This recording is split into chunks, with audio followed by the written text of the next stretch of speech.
Continuar então. Mateus capítulo 7.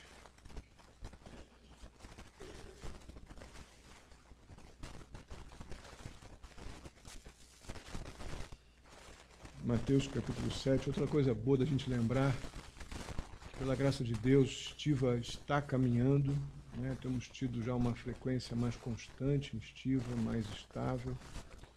Então o trabalho ali que o pastor Átila Cíntia vem fazendo, com o apoio dos demais irmãos que estão ali se revezando, está surtindo efeito, eu louvo a Deus por isso.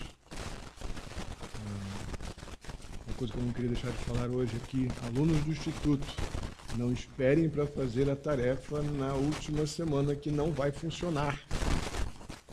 Né? Olha os olhares perdidos aí. Ó. Não deixem para a última semana que não vai dar certo. Vocês tiveram um mês, tá? Então, mão na massa aí, que já está já na reta final.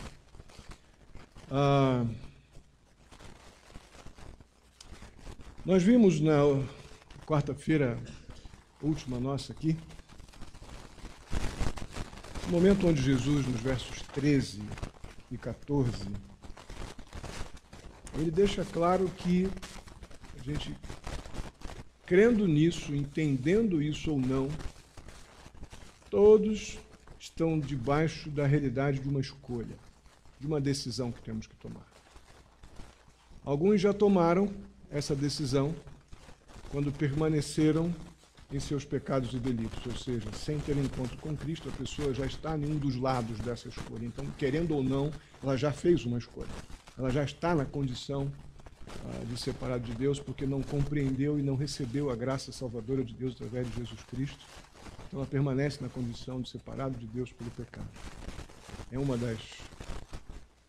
um dos caminhos aqui no qual a pessoa sem Cristo já está.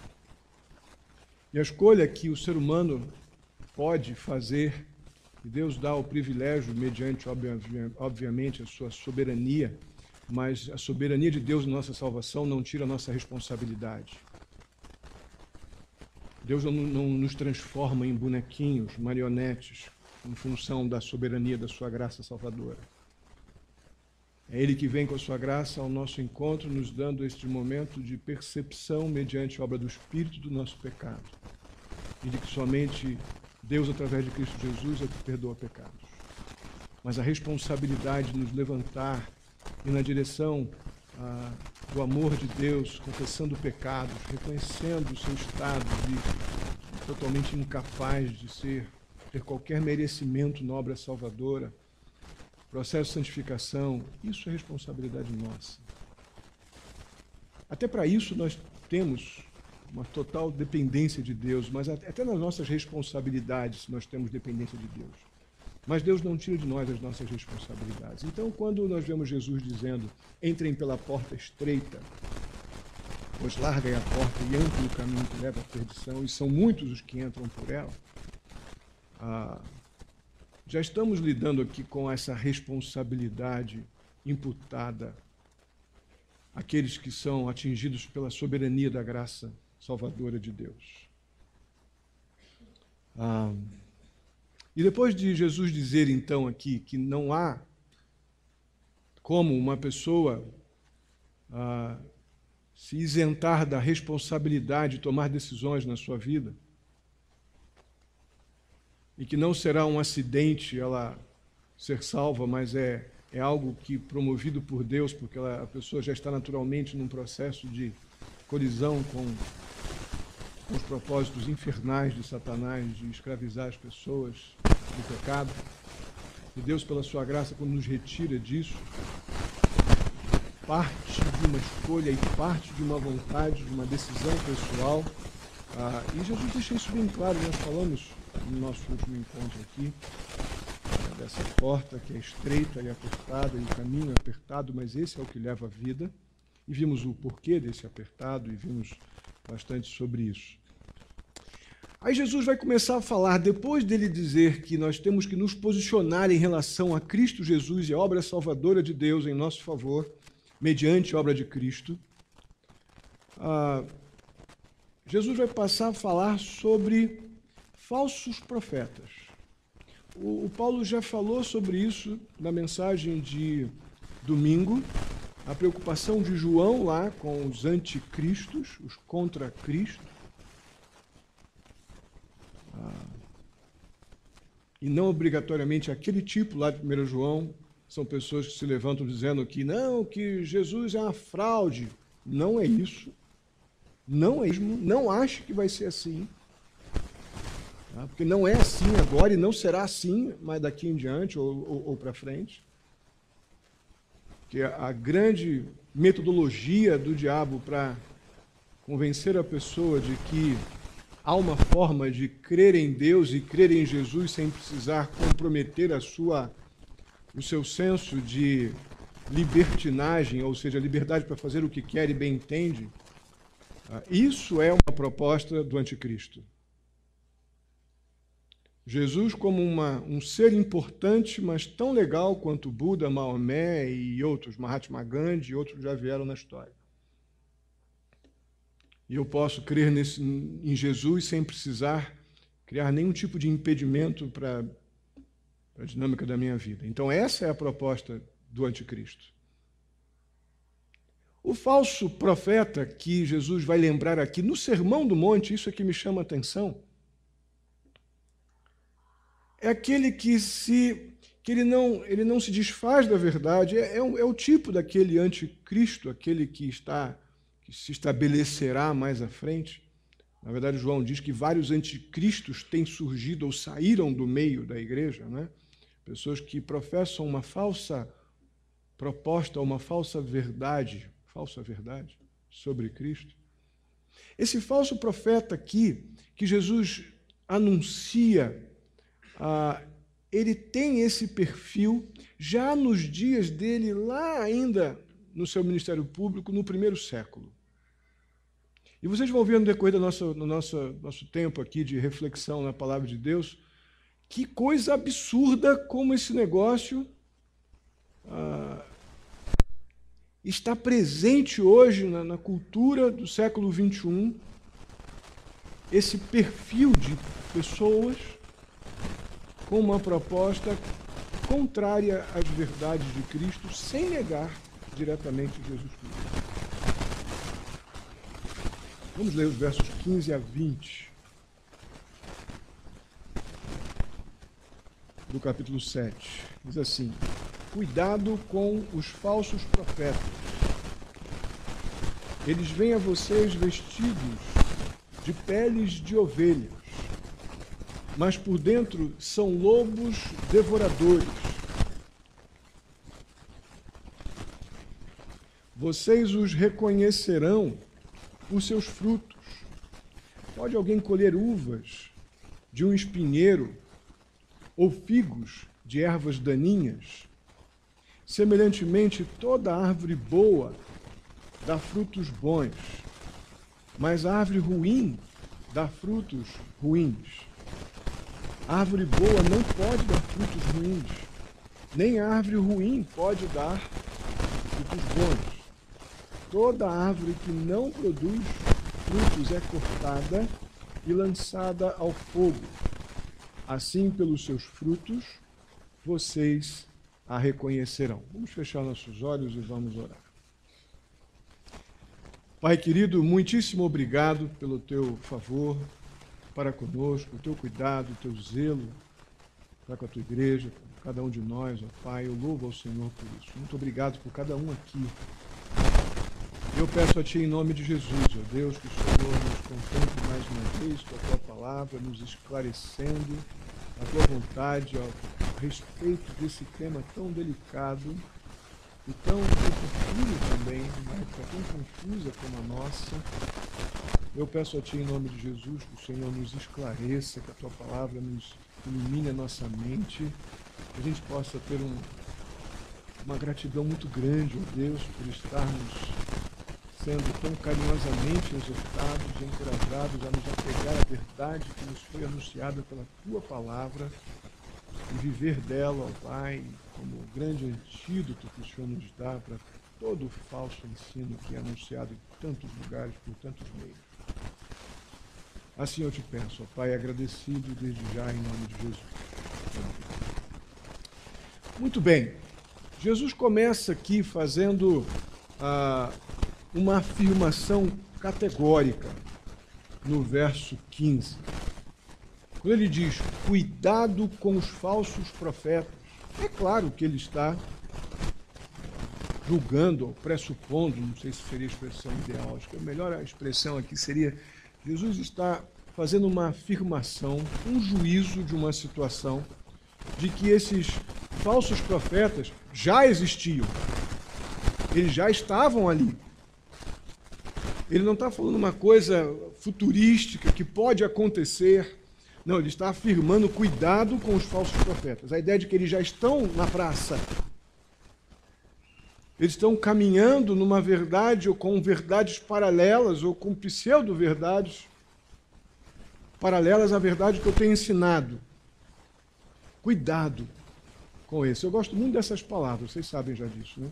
Quando a Bíblia fala cuidado, o que significa cuidado no grego? Cuidado. É bom demais, né?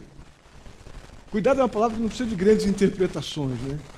Quando você vê uma faixa na rua, aquelas placas grandes dizendo lá, cuidado, acidente, o que você faz? Você diminui a velocidade, pelo menos deveria. Né? Então, quando a Bíblia nos fala cuidado, é algo que nós devemos perceber que há uma preocupação aqui de Cristo Jesus no monte, ao ensinar ali as pessoas que estavam e a nós aqui, que é uma coisa que a versão revisualizada diz acautelai-vos. Uma espécie de uma vigilância contínua. Não uma preocupação ocasional, mas uma constante vigilância. É a proposta aqui. Cuidado com os falsos profetas. E tanto é essa realidade que Jesus ele está já criando ou fazendo um juízo de que essas pessoas, esses falsos profetas, eles já estão ali atuando. Nós encontramos em quase todas as cartas do Novo Testamento preocupação dos autores com este tipo de pessoa. Nós já visto o 1 João, Paulo comentou isso na mensagem de domingo passado. Agora, esses falsos, essa palavra falso é a palavra pseudo, tá? No sentido original da palavra, que ela não significa de imediato esse pseudo-profeta. Essa palavra no grego ela significa, no primeira alternativa, ou logo nas primeiras alternativas do campo semântico dessa palavra, ela significa mentira. Pseudo significa mentira.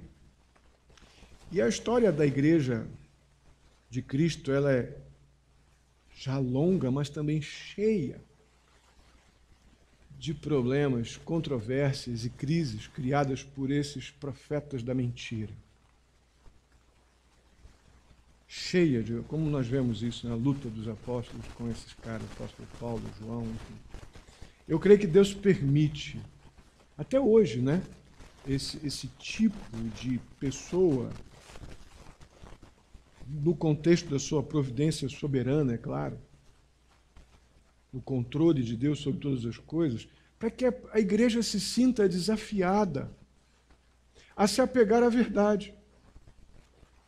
Porque a única coisa que se coloca em contraponto à mentira é o quê? É a verdade. Eu acredito que Deus permite tal coisa na sua providência soberana para que nós, como igreja, tenhamos um grande apego às Escrituras, à verdade. Mas é lógico que essa proliferação do falso, do mentiroso profeta, ela causa muito estrago, já causou e tem causado e ainda há de causar muito prejuízo à igreja evangélica, à igreja de Cristo. O fato é que Jesus, ao fazer essa advertência, cuidado com os falsos profetas, Jesus está também, obviamente, e aqui eu creio que pressupondo,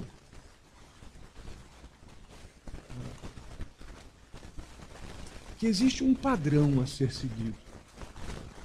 existe uma verdade a ser seguida. E essa verdade, ela precisa ser procurada pela igreja, pelos crentes, pelos salvos. Ela precisa ser testemunhada, vivenciada pelos crentes que creem na palavra de Deus, porque ela expõe dramaticamente o que não é verdadeiro. Então perceba a nossa responsabilidade nessa expressão, cuidado com os falsos profetas. Esse cuidado não é para ficar uma caça às bruxas, ou ficando tentando caçar. Aqui está falando mentira, aqui está falando mentira. É muito mais profundo isso. Nós não estamos sendo convidados para ficar caçando o falso profeta. Nós estamos sendo convidados a expor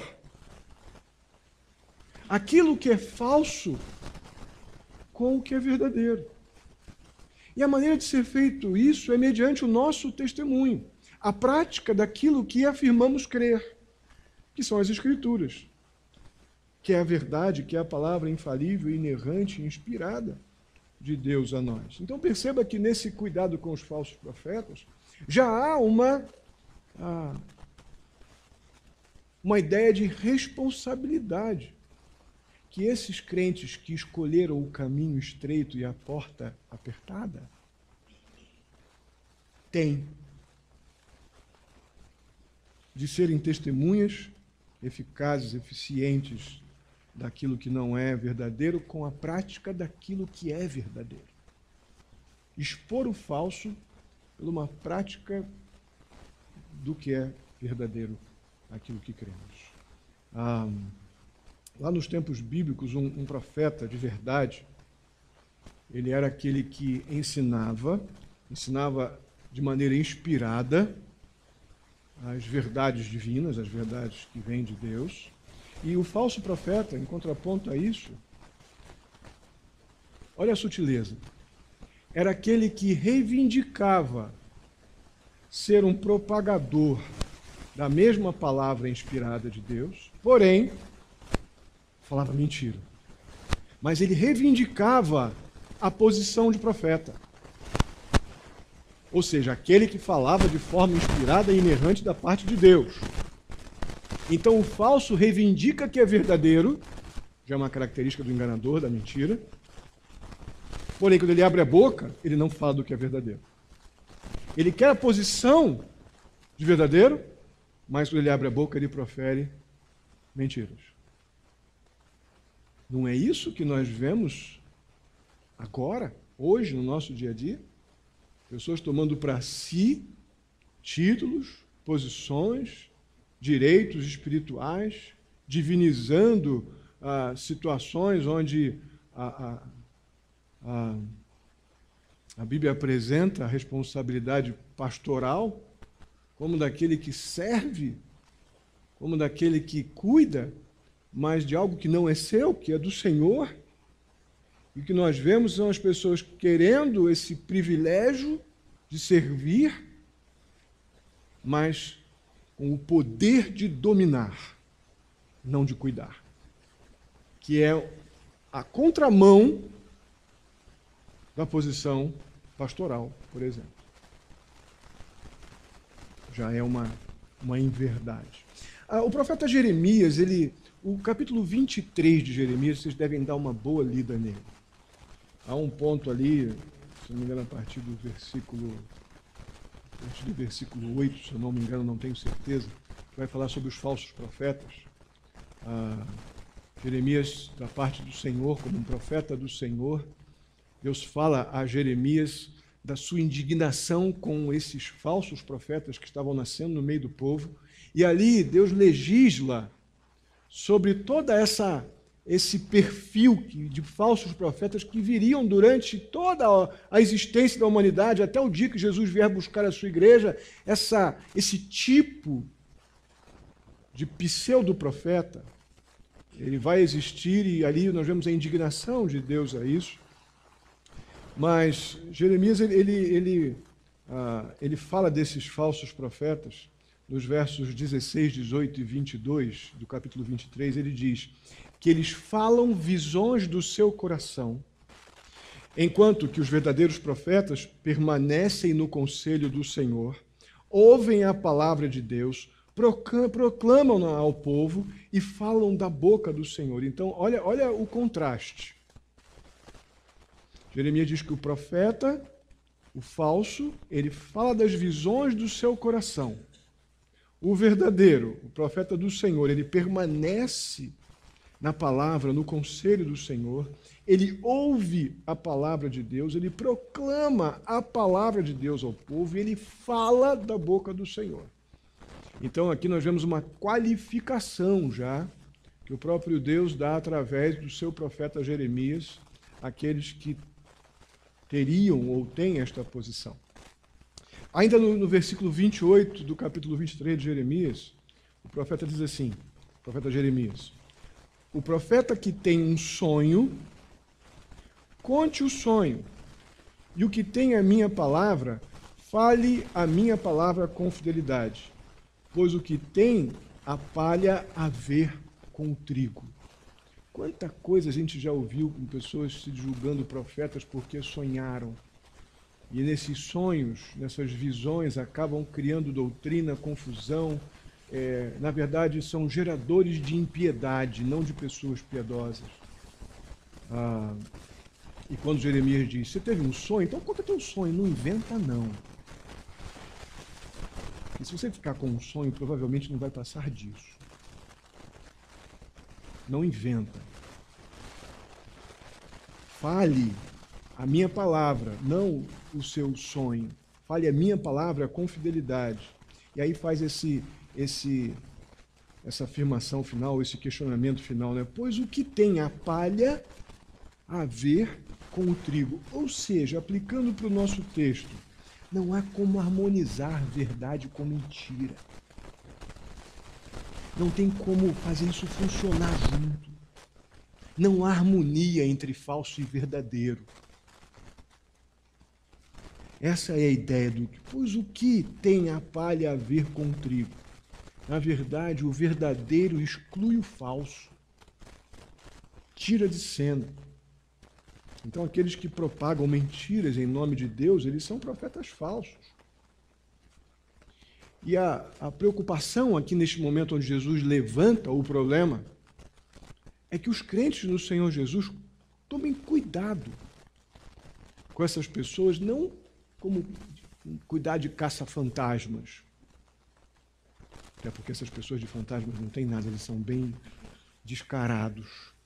Não é? Mas que nós possamos combater aquilo que é falso com a verdade. Eu já disse isso em outra ocasião, mas vale a pena a gente repetir. Um agente do FBI nos aeroportos dos Estados Unidos, isso já é uma prática já espalhada pelo mundo, mas eles conferem, verificam, identificam uma nota falsa de dólar, não se tornando especialistas na falsa, mas sabendo tudo sobre a verdadeira. Eles sabem tudo sobre a verdade, sobre como se confecciona uma nota de dólar, quais são os relevos, onde está cada detalhe do papel. No momento que eles põem a mão naquilo que é falso, não precisa nem pensar duas vezes. Prende o falsário. Isso não é verdadeiro. Eu conheço o que é verdade. Então, o cuidado nosso está em nos dedicar àquilo que é verdade, praticarmos, buscarmos ter um profundo relacionamento com o que é verdadeiro, com o Deus da verdade, com a sua palavra. Para que no momento que essas situações proliferadas tão simpaticamente por muitos profetas da mentira, isso não vai ter aderência na nossa mente, na nossa vida. Aí depois o Senhor Jesus, ainda no verso 15, ele começa um momento de advertências. Ele já disse, né, cuidado com os falsos profetas. E aí ele continua, eles vêm a vocês vestidos de peles de ovelhas, mas por dentro são lobos devoradores. Eu creio que dessa metáfora que daqui, desse momento aqui, dessa metáfora, que os pseudo-profetas são identificados como perigosos e mentirosos. Essa é a ideia proposta. O perigo, obviamente, está exposto aqui na metáfora. Qual é o primeiro perigo? É que eles são lobos, mas eles surgem maquiados de ovelha. Esse é o perigo. Esse é o perigo. Lá na Palestina do primeiro século, o lobo ele era o inimigo natural das ovelhas. Se você vê aí o programa que eu gosto de ver lá com a Shona em casa, Homens do Gelo, Alaska, eu vejo esse negócio todo lá. Como aqueles homens lá das neves lá, vivendo no meio da neve, como um lobo causa estrago e preocupação para eles, né? Então não é uma coisa apenas do primeiro século, não. Mas a questão é que no primeiro século não tinha armas de longo alcance, né? Então o lobo para uma ovelha do primeiro século, ele vai ser batido com lança, pedrada, grito ou coisa do tipo, porque não tinha rifle com alcance com mira para atingir 500, 800 metros. A ovelha ficava completamente indefesa. Então, quando Jesus usa essa metáfora, ele está falando a realidade desde o primeiro século. A ovelha fica completamente exposta, indefesa. Se o lobo ficar na frente da ovelha, vai jantar a ovelha naquele dia. Então, um lobo que chega perto de você com carinha, com rostinho, com maquiagem, com carapuça de ovelha, se você não cuidar de não permitir que esse tipo de perfil se aproxime tanto, você vai ser devorado. Essa é a realidade do perfil, o ambiente dessa metáfora para o primeiro século. Se o lobo chegar de cara com a ovelha, já era. E nós subestimamos muito isso, irmãos. Subestimamos essa tolerância pecaminosa em nome da simpatia, em nome de ser legal, em nome de ser amigo de todo mundo, em nome de um tal de amor que não é o da Bíblia. Que a gente fica com essa tolerância de conviver com situações e com pessoas que promovem a mentira espiritualizada, nos coloca num ambiente de risco bíblico, de ser devorado, destruído. Porque é isso que Jesus está dizendo. Ele não está dizendo cuidado para você. Ninguém diz cuidado se você não coloca uma placa, cuidado com um cão se você só tem galinha em casa. Coloca cuidado porque tem cachorro lá dentro. Então Jesus está dizendo cuidado. E nós não levamos isso a sério. Porque minimizamos o dano de uma mentira bem falada. E de um sorrisinho simpático. Mas que por debaixo dessa carinha de ovelha tem um lobo feroz que está disposto a destruir você. Toda essa impiedade que surge no meio evangélico, dentro de igreja, certamente começou por um lobo com cara de ovelha, com uma falsa mensagem, que ela não produz nenhum fruto que gere benefício para a igreja. A mentira só gera destruição. O que é falso só leva ao desastre. Então Jesus, quando ele fala, tome cuidado, não está brincando de pega-pega.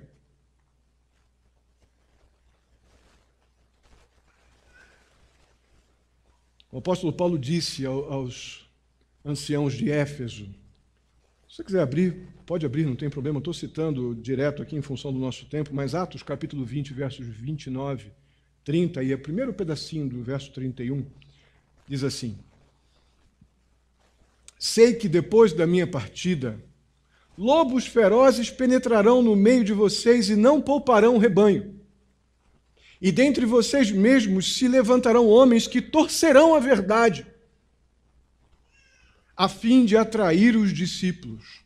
Por isso, vigiem. Olha que exortação clara aí, explícita. Os cuidados do apóstolo Paulo, olha, eu vou sair de perto de vocês e o lobo vai surgir. E vai com a carinha de ovelha, ele vai tentar torcer aquilo que eu preguei, da parte de Deus, com a intenção de desviar os discípulos do Senhor.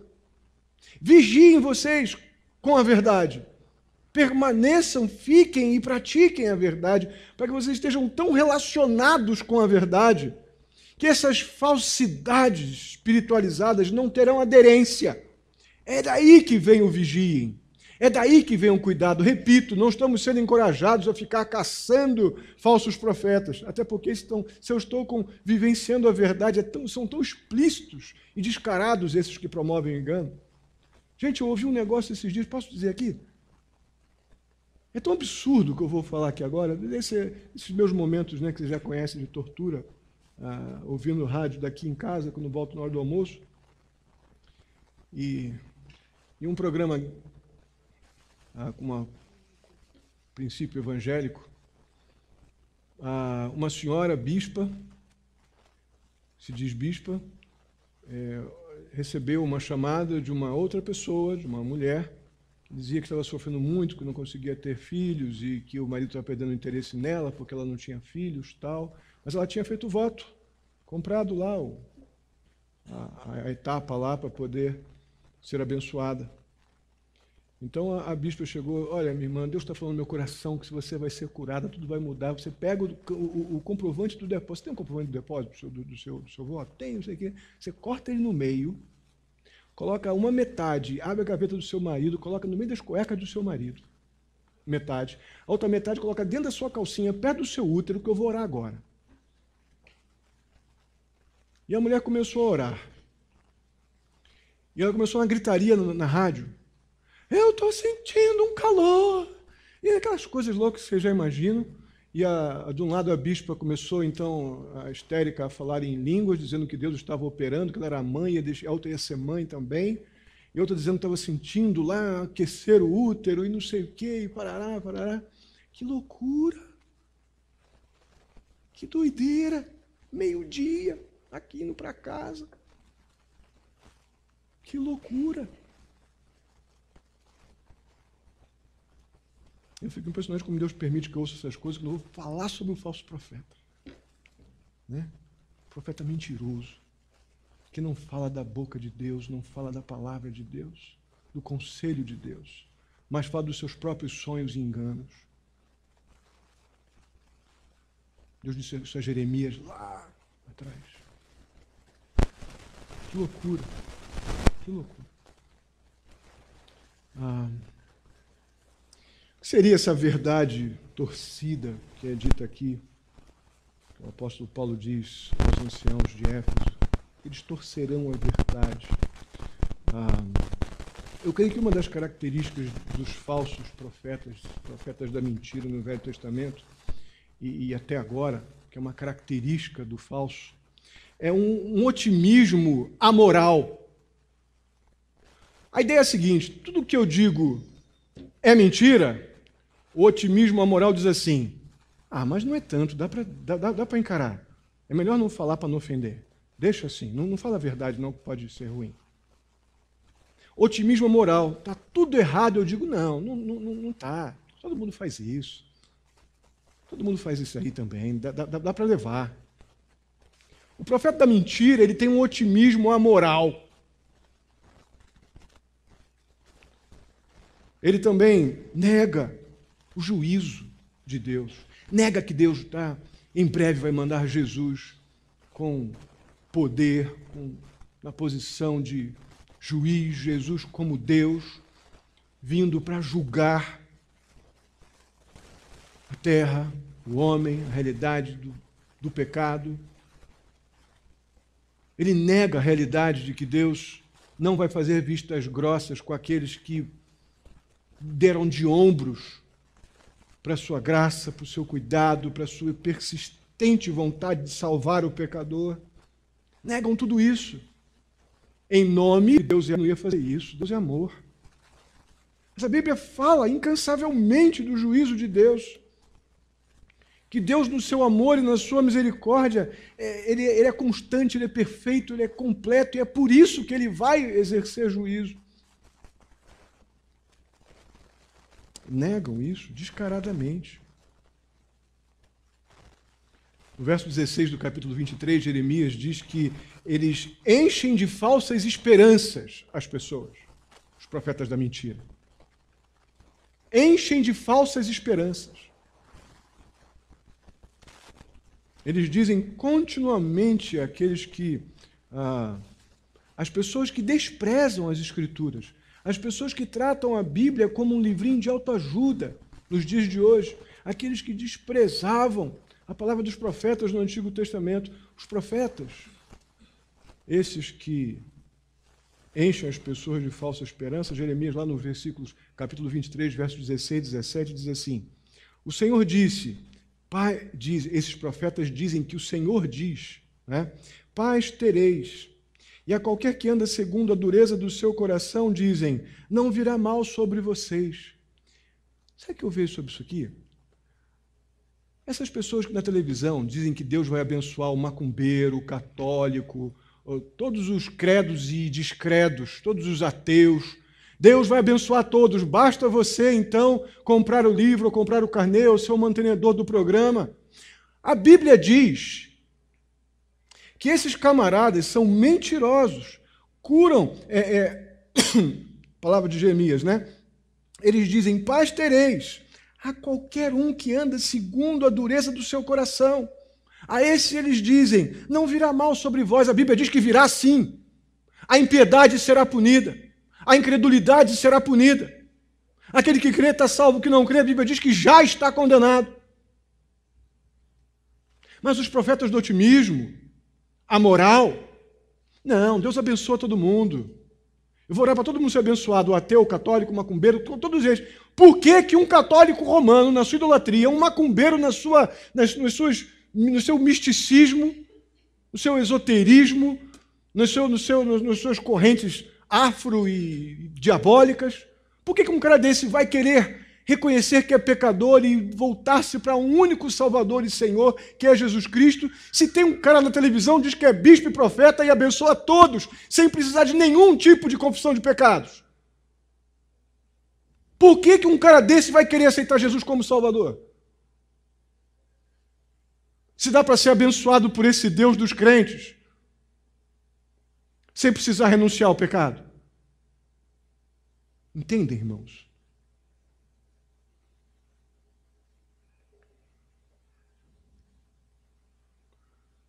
Ainda, capítulo 6, verso 14, lá de Jeremias, Jeremias diz assim, na verdade é uma acusação da parte de Deus, curam superficialmente a ferida do meu povo, dizendo, paz, paz, quando não há paz. A Bíblia diz que há uma inimizade, o homem sem Deus ele é inimigo de Deus. Mas esses profetas da mentira, desde os dias de Jeremias, eles curam superficialmente a ferida do meu povo, com as enganações dos carnezinhos, das orações de autoajuda e de impacto emocional. E dizem paz, paz, quando não há paz entre o homem sem Deus e Deus, a realidade, até que Cristo o alcance e o reconcilie com Deus, a Bíblia diz que ele é inimigo de Deus.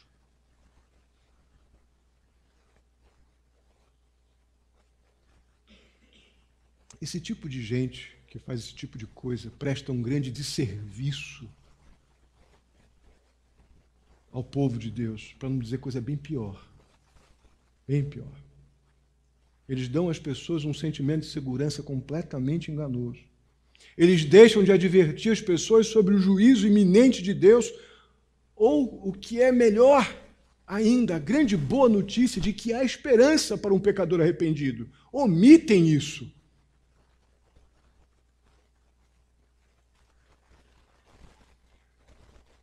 Logicamente, então, não é por acaso que Jesus adverte que esses falsos profetas aqui no Sermão do Monte, onde Jesus fala isso, imediatamente após de ensinar sobre as duas portas. Jesus fala sobre essa realidade imediatamente depois de falar sobre os dois caminhos. Por quê? Porque o falso profeta é perito em deixar essas verdades bem nebulosas. Você não precisa fazer nenhum tipo de escolha. Deus é amor, Deus vai abraçar todo mundo e dizer, vamos lá, pessoal, o vovozão do céu. Lá em casa não é assim comigo, não. A Helena já tomou pedalada. Já tomou. Então não é todo vovozão que faz isso, não. Desobedeceu lá, não é para fazer. Ele pegou o troço e varejou lá o controle remoto. Tomou-lhe uma pedalada e uma bela bronca. E entendeu, tanto é que fez o biquinho lá de que vou chorar. Que pena quando essas pessoas encontram adeptos. Falava com a Alcione agora na vinda para cá. Essas pessoas elas conseguem se estabelecer porque tem quem ouça. E tem quem ouça desde os dias de Eva. Porque se Eva não tivesse parado para dar ouvido para a serpente, talvez a história tivesse sido outra. Então tem quem pare para ouvir mentira, que não está tão sustentado pela verdade, não tem a verdade num relacionamento íntimo com as Escrituras, que essas palavras de engano, essas palavras de encorajamento falso, esses profetas do amoral, mas que tratam, que dão uma certa energizada nos meus interesses carnais, que podem ter aparência de espirituais, desde que eu deixe tudo no ambiente nebuloso. Tem quem ouça essa turma, tem quem pare para ouvir. Da mesma forma que a gente fica em crise quando uma pessoa rouba os fios da nossa casa lá, na minha casa eu tive essa péssima experiência quando construí a casa que o Davi mora. Mó sufoco lá, compramos os fios todos, boçamos tudo lá, tal, tudo instaladinho. No dia seguinte eu cheguei lá, nem isso. O pedreiro me liga às 7 horas da manhã para casa. Ô, pastor, eu tenho notícia ruim para o senhor. O que foi, rapaz? Pastor, tiraram os fios todos. A gente pensa, mas quem faz isso? Quem pode fazer isso? A pessoa que faz isso é aquele que sabe quem vai comprar. Sabe quem tem quem compre o cobre. Porque se não tivesse quem compre, ele não ia entrar na minha casa para roubar o fio. Sabe por que esses caras estão aí, esses profetas da mentira, estão aí com multidões ouvindo esses caras falando nas rádios, nas televisões e ficando milionários? Porque tem quem pare para ouvir. Quem não está consistente na verdade, quem não tem um relacionamento profundo com as Escrituras, é muito aderente esse negócio. A mentira ela é muito aderente, muito convincente. Por isso que é tão legal quando um profeta da mentira desse diz que vai abençoar todo mundo. Deus abençoe a todos que cooperaram. Não é assim que Deus age nas Escrituras. A bênção de Deus para o pecador é levá-lo ao reconhecimento do pecado. Não lhe dá presente. É algum tipo de recompensa. Na verdade, a recompensa que uma pessoa ganha pela sua impiedade é a permanência na impiedade. O presente de Deus é a remoção da impiedade pela justiça de Deus. Então a recompensa do mundo é totalmente diferente da recompensa de Deus.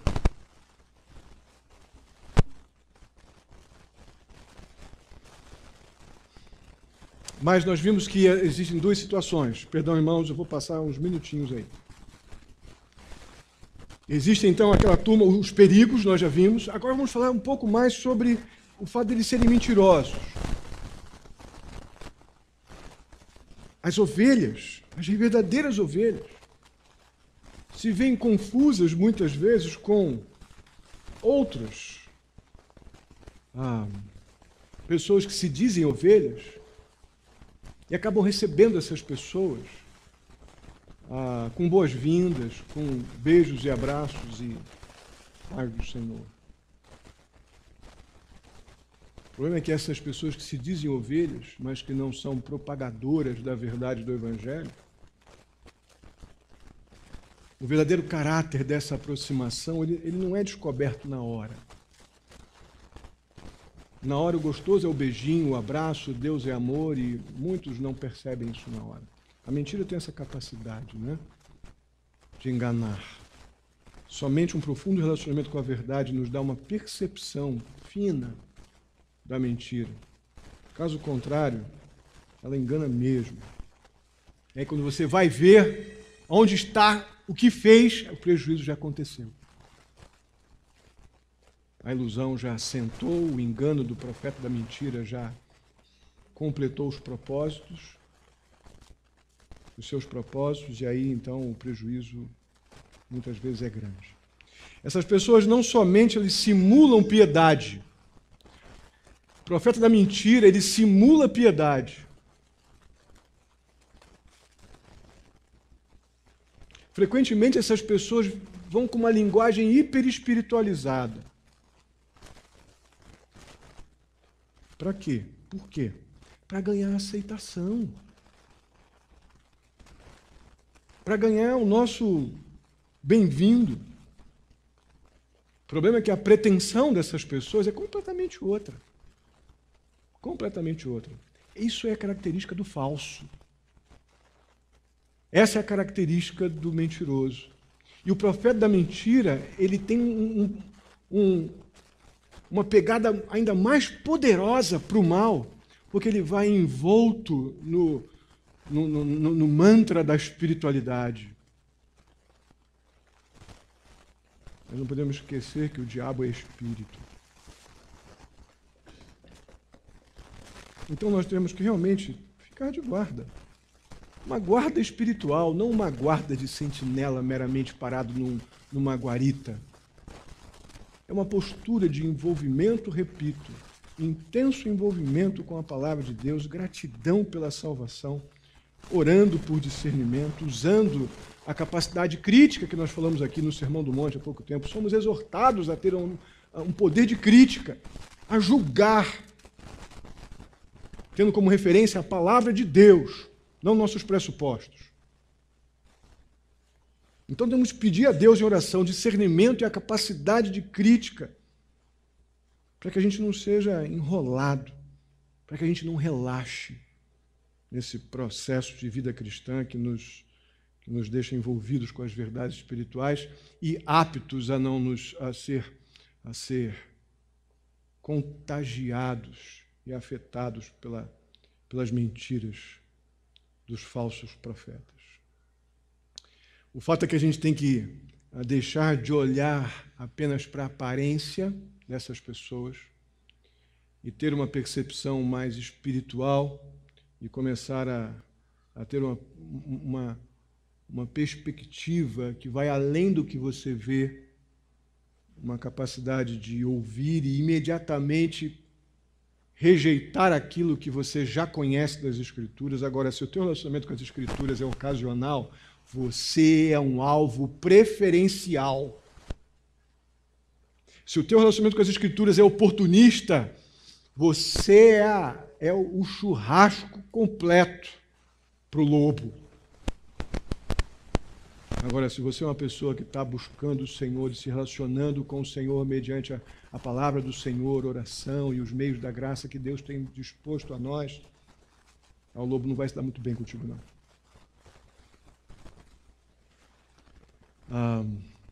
Por fim, Jesus nos ensina aquilo que eu lembrei da minha mãe, quando minha mãe me dava as aulas de matemática lá, que eu detestava, tadinha da minha mãe. O problema não era da minha mãe, o problema era eu, né? Que não era um tremendo de um nó cego. Minha mãe me ensinava lá as contas, né? E aquela bendita daquela prova real que a gente tirava nas contas de dividir. Né? Até hoje eu acho que eu tenho um trauma desse troço. Né? E Jesus ensina aqui, no final do nosso texto, uma prova real em relação a essa turma aí, desses falsos profetas ou profetas da mentira. Jesus dá uma mudada nas metáforas, ele vai de ovelhas e lobos, ele vai agora para árvores e seus frutos, e da roupagem das ovelhas de um lobo, que um lobo poderia usar, ele passa para o fruto que uma árvore deve dar. Então dá uma mudada na metáfora.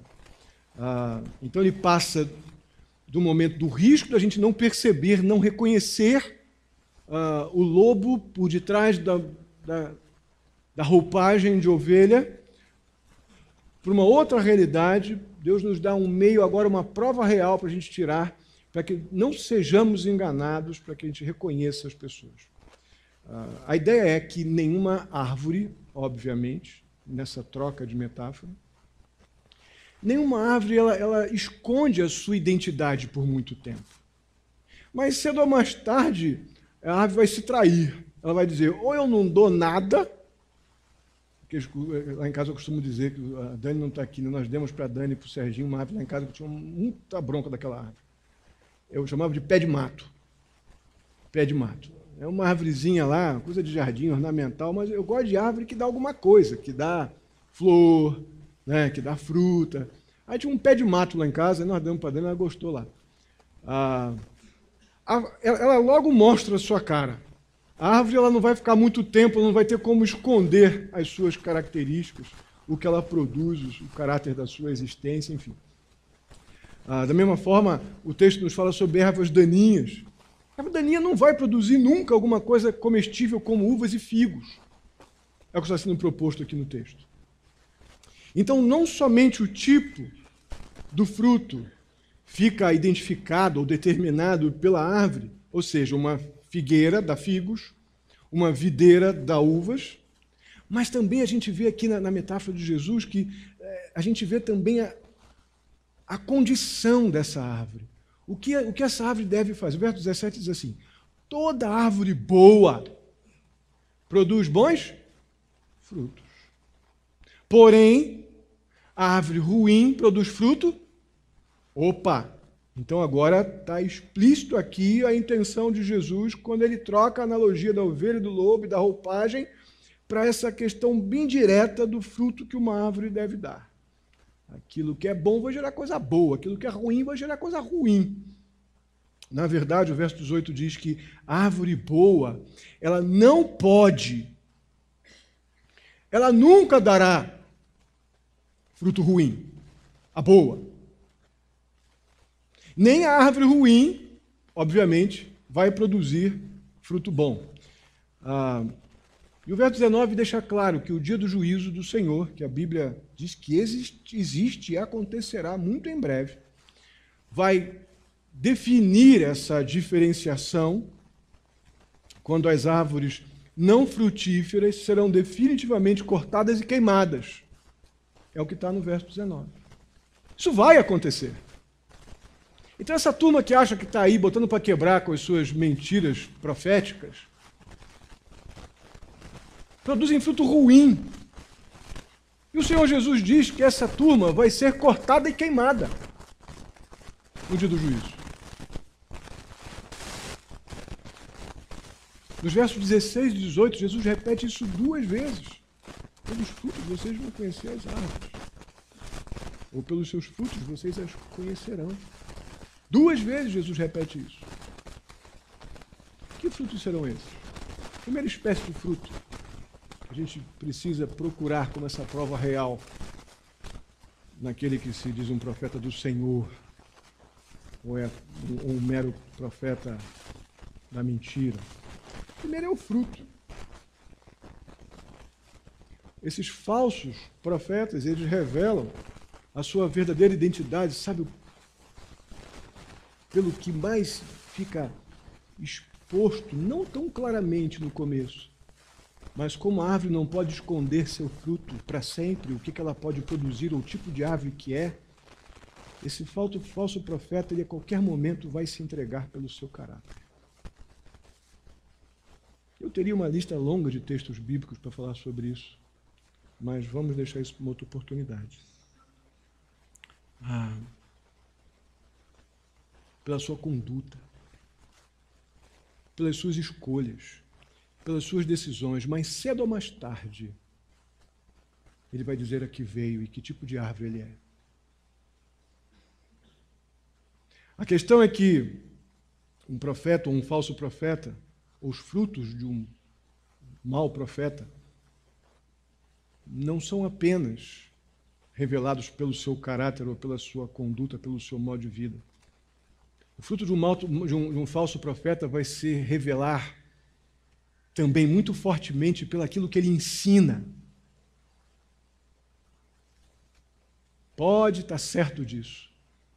Mas cedo ou mais tarde, esse profeta do engano, esse profeta da mentira, esse pseudo-profeta, ele vai dizer, vai revelar o seu caráter, o tipo de árvore que ele é, pelaquilo que ele ensina, que vai entrar na contramão das Escrituras. Pastor, reverendo Ryle, ele é um puritano, ele disse o seguinte: doutrina sadia e vida santa são as evidências, os sinais dos verdadeiros profetas. A vida santa não é sem pecado, mas é a capacidade de confessar pecados e lutar contra o pecado. Um terceiro fruto que a gente vê nessa prova dos 9 aqui, nessa nessa, como é que é o termo que eu usei, que minha mãe falava? Prova real, né? Que a gente vê aplicada a esses que ensinam, é a influência daquilo que eles ensinaram. Isso é muito importante. A gente tem que procurar observar os efeitos daquilo que foi ensinado, o efeito que aqueles ensinamentos têm nas pessoas. O ensino da palavra de Deus, ele vai gerar sempre na nossa vida um quebrantamento, uma vida piedosa, um reconhecimento de que somos pecadores e da gratidão pela graça salvadora, uma postura de testemunho e evangelismo das pessoas não alcançadas ainda pelo Evangelho, uma profunda compreensão da necessidade de adorar o seu Salvador. Então, um ensino bíblico vai nos levar a esta postura piedosa de relacionamento, de servidão e adoração a Deus. O ensino não bíblico ou não verdadeiro das Escrituras, o falso, ele gera todo tipo de conflitos. Ele gera todo tipo de maus tratos relacionais. A questão é que o falso ensino, ele não parece imediatamente, logo que ele é anunciado, uma coisa tão má, não. Nem mesmo a postura, o comportamento daquele falso mestre pode, num primeiro momento, parecer tão mal, mas o falso ensino, ele vai, sem dúvida alguma, mais cedo ou mais tarde, nós vamos perceber os inevitáveis resultados desastrosos do mau ensino, do ensino não bíblico, das fantasias de sonhos de profetas da mentira. Mais cedo ou mais tarde, vamos ver o estrago que isso causa na vida das pessoas, o contrário do que a palavra de Deus faz. Eu creio que foi isso que o apóstolo Paulo disse a Timóteo, em 2 Timóteo, capítulo 2, verso 17. Paulo diz a Timóteo fala sobre a influência do mal na vida das pessoas, que a influência do mal daquilo que não é verdadeiro. Paulo diz a Timóteo que esse mal, essas coisas não verdadeiras, elas corroem como câncer.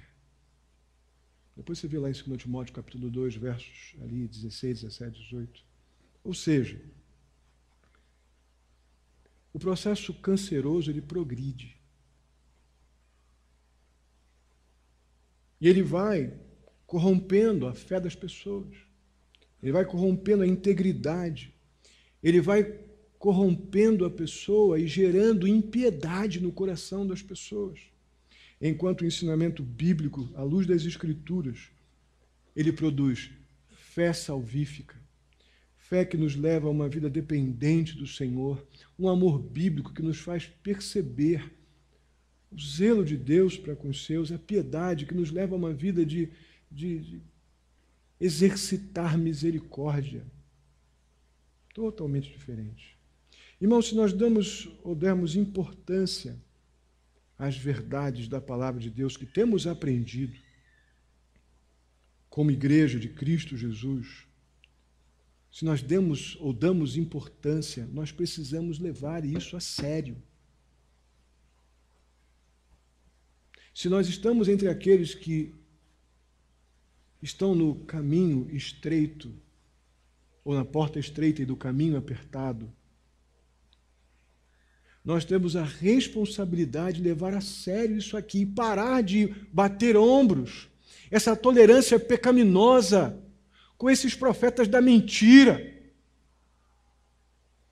que a gente tão facilmente se acochambra, se acomoda e começa a achar tudo legal. Vocês já perceberam como nós, por mais que nós tenhamos aquela inquietação bíblica e natural com o contexto que nós temos de relacionamento, estamos vendo, né, explícito e ofensivo já de relacionamento homoafetivo, como muitos crentes já estão se acostumando.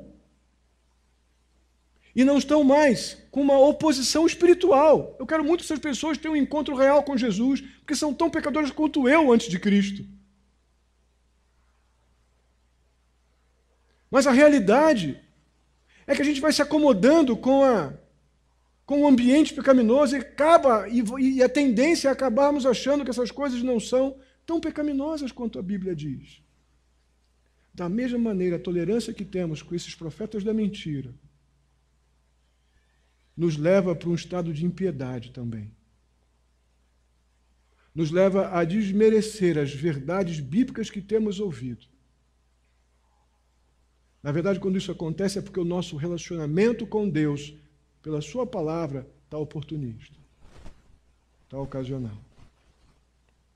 E aí, então, a gente não tem defesas contra esse poder maligno da mentira. Ficamos reféns dela.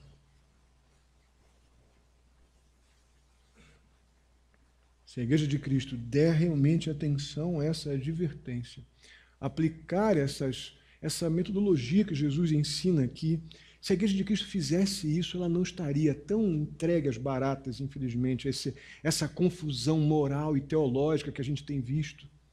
Se a Igreja de Cristo tivesse uma postura firme, isso tem que começar a partir de nós, irmãos. Um relacionamento profundo com as Escrituras para nos opor àquilo que é falso, não verdadeiro. Dificilmente estaríamos vivenciando esse horror que nós estamos vendo hoje, dessa imoralidade teológica, desses padrões baixos, imorais, corrompidos. A gente não se satisfaria jamais a nos submeter aos padrões normais do mundo.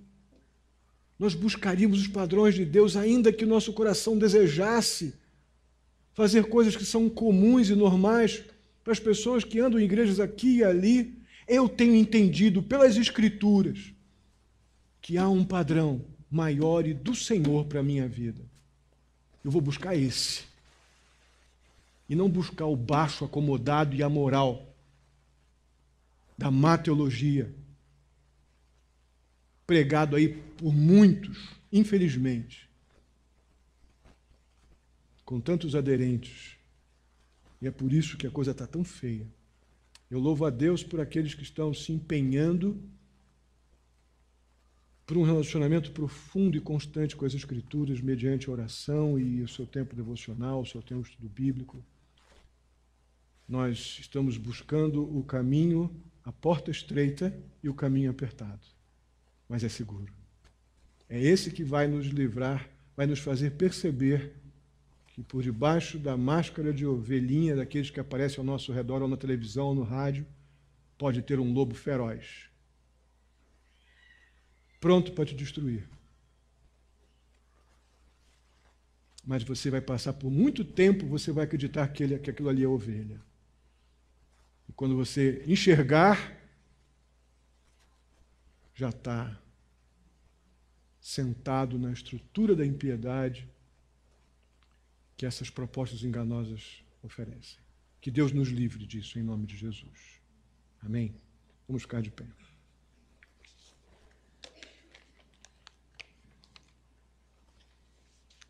Bondoso e amado Deus, muitíssimo obrigado mais uma vez pela Tua palavra. Ajuda-nos, ó Deus, a ter esta postura de cuidar da nossa vida espiritual com todo zelo. Cuidar, ó Pai, do nosso relacionamento contigo como um tesouro, algo precioso que guardamos, ó Pai, com muito cuidado, com muita dedicação, porque é isso, ó Deus, que vai nos proteger de todo o engano do maligno. É assim que nós vamos ter a percepção do que é falso.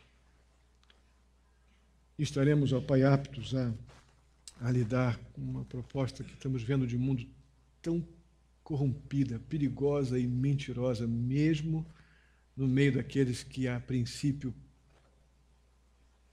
aparentam pregar o Evangelho ou ler a Bíblia ou coisas do tipo assim. Há uma diferença muito grande, ó Pai. E essa diferença, ao mesmo tempo que ela é grande, se não tivermos um profundo relacionamento contigo, com a Tua palavra, ela pode ser por muito tempo imperceptível. Por isso eu peço ao Senhor, tenha misericórdia de nós, que estejamos colocando no lugar da preguiça, da acomodação, uma postura de ir na tua direção com leitura bíblica, com oração, com buscar conselhos, nos aproximar de pessoas que nos confrontem, que nos encorajem, que nos ajudem, ó Deus, a nos corrijam, para que a gente possa, ó Deus, estar crescendo na fé e ajudando outros, gente cuidando de gente, ó Pai, nos aproximando cada vez mais do Senhor. Que seja assim aqui, ó Pai.